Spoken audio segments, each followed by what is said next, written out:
One of the questions I get all the time is, hey, Tim, I understand that you train for life or death situations. You always talk about devoid of choice, but sometimes I just don't want to kill the guy. I just want to hurt him. Isn't that okay? Aren't half measures okay? This is something that I talk about all the time. Again, you have to understand the role of violence. Okay, and we're talking about violence. We're not talking about antisocial aggression. We're talking about, a true threat. And my mantra all the time, too, is if you're going to put your hands on somebody, make sure you injure them. If we're going to use this information the way that I teach my system to you guys, is that when you put your hands on them, your goal is to either break structure of the human body, break something on it so it doesn't work anymore, or shut down a sensory system of the human body. If you don't get that result, you're not in control of the other person's brain, and it can be an absolutely deadly situation because, again, you might think you're just in some ego argument, something that's not really life or death, and from your perspective, it's just a fight.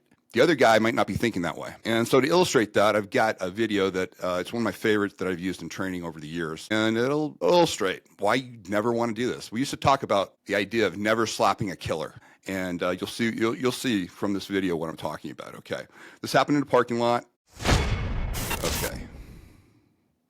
So this individual, he's going to be highlighted. He's walking along. He's going to walk to that car that just parked right here.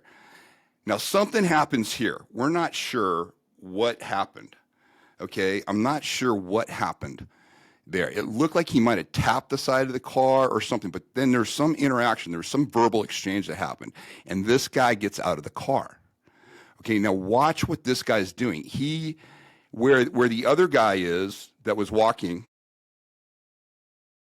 his vision is impaired here. He's not really seeing what this guy's doing. So let's go ahead and watch it. Coming around, they're exchanging. We can't really see what they're saying. They're talking to each other. He's talking to the guy's girlfriend, I think. Now, right there, okay? Let's back that up a little bit, and I'll stop it. Okay. They're talking again. He goes to the girlfriend. Boom, right there. Okay, that's what the other guy doesn't see. He's reaching in and grabbing something, prepping himself, okay? Now, keep going. Backing up. They're still having this verbal confrontation. Look, he's trying to put a little distance between them. He uses his door as a little barrier. They're pushed, a little bit of a push there. Now, this is where the other guy thinks, okay, maybe he's not as serious. And it's this verbal exchange. The girlfriend gets out of the car, and they have this back and forth. Total social, right there. That was his one chance. He felt threatened. Something came in. He figured he had to get him off. But that strike was just his arm. There was nothing behind it. Shitty targeting. No part of the human body that would shut him down, shut his brain down. Okay? It just hurt him. And the reason people hit the face all the time is because it's a social thing. I just want to shut you up. Okay? Again, the guy that was walking and coming around, the guy that just threw the punch, he thinks he's in a typical ego exchange. Watch what happens. Boom.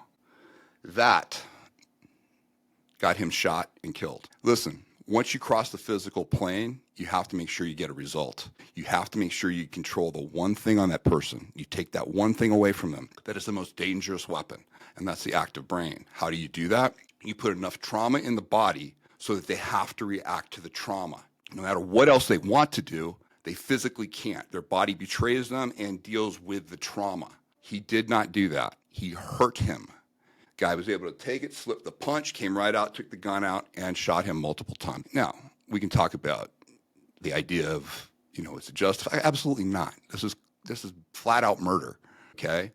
But what I'm saying is the other guy decided to cross the physical plane, and when he did, he didn't get a result. And it's one thing to do that in the ring in competition. Probably would have scored a point in competition, but there are rules. There's a ref. Nobody's going to pull out a gun and shoot you. On the street, you never know. So again, folks, if you're going to use violence, you have to understand how to use violence. Remember, I always say violence is rarely the answer, but when it is, it's the only answer. When it's the only answer, you got to get a result each and every time. Now listen, if you like these concepts and you'd like to learn more and go more in depth in this and all other aspects of dealing with violence, go to surviveviolence.com, give us your email, and we will send you a report with 11 different modules that go over not only what we just talked about, but every other aspect that I think is important for you and your family to build a life that really minimizes the chance of violence coming in your life. But should you have to use it, it will also give you the information to make sure you don't do what you just saw.